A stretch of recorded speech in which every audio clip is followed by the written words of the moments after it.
ನಮಸ್ಕಾರ, ನೀವು ನೋಡ್ತಾ ಇರೋ ನಿಮ್ಮ ಕನ್ನಡ ನ್ಯೂಸ್. ನಾನು ಪ್ರಿಯಾ. ವಿಜಯಪುರದಲ್ಲಿ ಕೇಂದ್ರ ಕಾರ್ಮಿಕ ಸಂಘಟನೆಗಳ ಜಂಟಿ ವೇದಿಕೆ, ಸಂಯುಕ್ತ ಕಿಸಾನ್ ಮೋರ್ಚಾ, ಜನಪರ ಸಂಘಟನೆಗಳ ಒಕ್ಕೂಟ ಸೇರಿ ಕರಾಳ ಕಾರ್ಮಿಕ ಸಂಹಿತೆ ಲೇಬರ್ ಕೋಡ್ ಹಿಂಪಡೆಯುವಂತೆ ಆಗ್ರಹಿಸಿ ಜಿಲ್ಲಾಧಿಕಾರಿ ಮೂಲಕ ಪ್ರಧಾನಮಂತ್ರಿಗಳಿಗೆ ಮನವಿ ಸಲ್ಲಿಸಿದರು. ಕಾಯಂ ಉದ್ಯೋಗ ಖಾತ್ರಿಪಡಿಸಿ ಮಾಲೀಕರ ಪರವಾದ ಫ್ಲೋರ್ ವೇಜ್ ಮಾದರಿ ಬೇಡ, ರೈತರ ವಿರೋಧಿ ಬೀಜ ಕಾಯ್ದೆ ರದ್ದಾಗಲಿ, ಹೀಗೆ ಹಲವಾರು ಬೇಡಿಕೆಗಳನ್ನು ಆಗ್ರಹಿಸಿ ಪ್ರತಿಭಟನೆ ನಡೆಸಿದರು. ಈ ಸಂದರ್ಭದಲ್ಲಿ ಲಕ್ಷ್ಮಣ್ ಹಂದ್ರಾಳ್, ಮಲ್ಲಿಕಾರ್ಜುನ್, ಭಗವಾನ್ ರೆಡ್ಡಿ, ಸುರೇಶ್ ಜಿಬಿ, ಭರತ್ ಕುಮಾರ್, ಸುನಂದಾ ನಾಯಕ್, ಶಶಿಕಲಾ ಮ್ಯಾಗೇರಿ, ಚಾಂದ್ ಪಾಷಾ ಮಮದಾಪುರ್, ನಿಂಗಮ್ಮ ಮಠ್, ಈರಣ್ಣ ಬೆಳ್ಳುಂಡಗಿ ಇನ್ನಿತರರು ಭಾಗವಹಿಸಿದ್ದರು.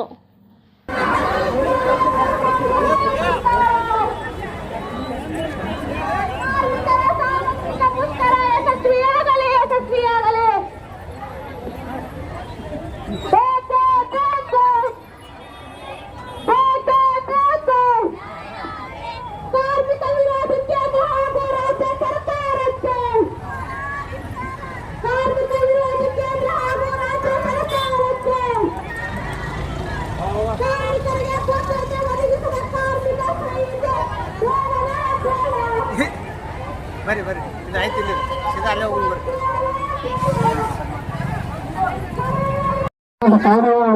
ಮಾತಾಡ್ತಾರೆ. ಮುಂದೆ ಹೋರಾಟ ಯಾವ ರೀತಿ ಮಾಡಬೇಕು, ಹೇಗೆ ಮಾಡಬೇಕು, ಯಾವ ರೀತಿ ಶೋಷಣೆ ಮಾಡ್ತಾ ಇದೆ ಸರ್ಕಾರ, ಕೇಂದ್ರ ಸರ್ಕಾರ, ಕಾರ್ಮಿಕ ಮಂತ್ರಿಯವರಾಗಿ ಇಡೀ ದೇಶ ಯಾವ ರೀತಿಯಾಗಿ ಭ್ರಷ್ಟಾಚಾರ ಹೋಗ್ತಾ ಇರ್ತಕ್ಕಂಥ ವಿರೋಧ ಮಾಡ್ತಾರೆ. ಧನ್ಯವಾದ ಹೇಳುತ್ತಾ ಈ ಮುಂದೆ ಪ್ರಕಾರ AITC ಮುಖಂಡರಾಗಿರ್ತಕ್ಕಂಥ ನಮ್ಮ ಅಧಿಕಾರದ ನಾವು ಅವರು ಮಾತಾಡ್ಬೇಕಂತ ಕೊಡ್ತೇವೆ. ಇಡೀ ಕೇಂದ್ರ ಸರ್ಕಾರ 1991ರಲ್ಲಿ ಬಂದಿರತಕ್ಕಂಥ ಜಾಗತೀಕರಣ, ಉದಾರೀಕರಣ, ಖಾಸಗೀಕರಣ ನೀತಿ ಪ್ರಭಾವ ಇದು. ಏನು ಪ್ರಭಾವ?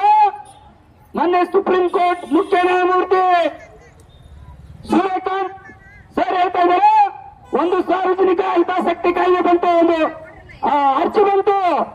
ಯಾವುದು? ಮನೆಯಲ್ಲಿ ಬಾಂಡೆ ಪಾತ್ರೆ ಅಡಿಗೆ ಮಾಡುವಂತ ಕಾರ್ಮಿಕರಿಗೆ ಕನಿಷ್ಠ ವೇತನ ಕೊಡಬೇಕು ಅಂತೇಳಿ ಒಂದು ಪೀಠಿಕ ಅರ್ಜಿ ಬಂತು.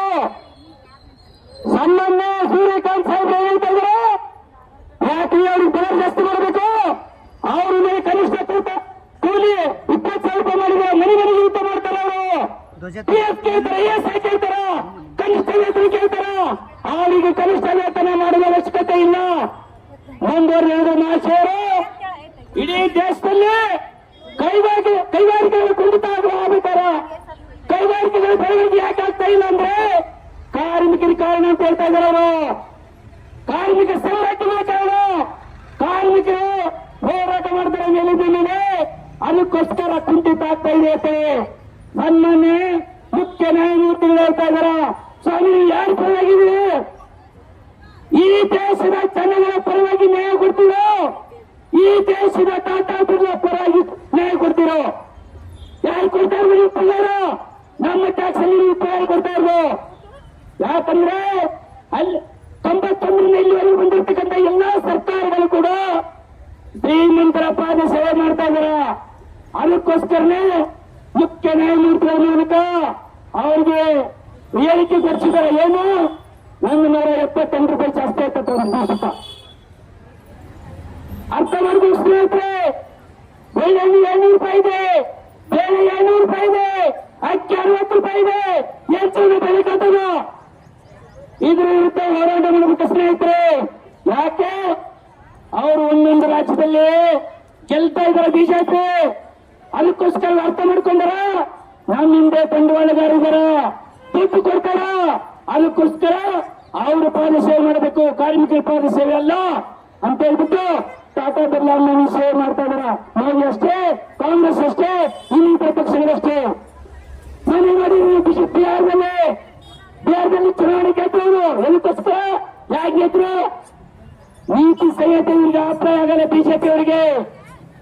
ಚುನಾವಣೆಗೆ ಹಿಂದಿನ ದಿವಸ 1 ಅಕೌಂಟಿಗೆ 10,000 ರೂಪಾಯಿ ಕೊಟ್ಟಿದ್ದಾರೆ. ಯಾರು ಕೊಟ್ಟರು?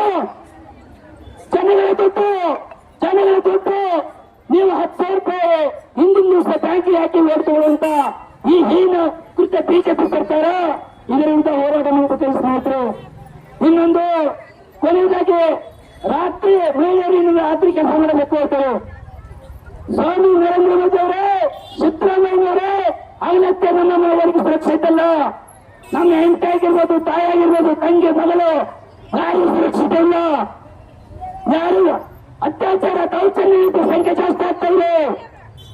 ಏನು ನಿಮ್ಮ ನ್ಯಾಯ, ಏನು ನಿಮ್ಮ ಆದೇಶ? ಇದ್ರ ವಿರುದ್ಧ ಹೋರಾಟ ಮಾಡಬೇಕು ಅವಶ್ಯಕತೆ ಇದೆ ಸ್ನೇಹಿತರೆ. ನೀವೆಲ್ಲರೂ ಕೂಡ ಜಾತಿ, ಮತ, ಧರ್ಮ, ಸಂಘಟನೆ ಎಲ್ಲ ಬಿಟ್ಟು ಈ ಶ್ರೀಮಂತ ವ್ಯವಸ್ಥೆ ಟಾಟಾ ಬಿರ್ಲಾ ಅಂಬಾನಿ ಇವರು ಇಳಿಸಬೇಕು. ಮುಖ್ಯ ಒಂದು ಕೆಲಸ ಅಂದ್ರೆ ಕ್ರಾಂತಿ ಆಗ್ಬೇಕು, ಬಂಡಾಯ ಆಗ್ಬೇಕು, ದಂಗೆ ಆಗ್ಬೇಕು. ಯಾವ ತರ 1917ರಲ್ಲಿ ರಷ್ಯಾದಲ್ಲಿ ಕ್ರಾಂತಿ ಆಯ್ತು, ಆ ತರ ಕ್ರಾಂತಿಗೆ ನೀವೆಲ್ಲ ರೆಡಿ ಆಗಬೇಕು. ನಾನು ರೆಡಿ ಆಗ್ತೇನೆ ಅಂತ ಹೇಳ್ತಾ ನಾನು ಏನು ಮಾತುಗಳು ಮುಗಿಸ್ತಾ ಇದ್ದೀನಿ. ಮತ್ತಷ್ಟು ಸುದ್ದಿಗಾಗಿ ನೋಡ್ತಾ ಇರಿ ನಿಮ್ಮ ಕನ್ನಡ ನ್ಯೂಸ್. ಲೈಕ್ ಮಾಡಿ, ಸಬ್ಸ್ಕ್ರೈಬ್ ಮಾಡಿ, ಶೇರ್ ಮಾಡುವುದು ಮರೆಯಬೇಡಿ.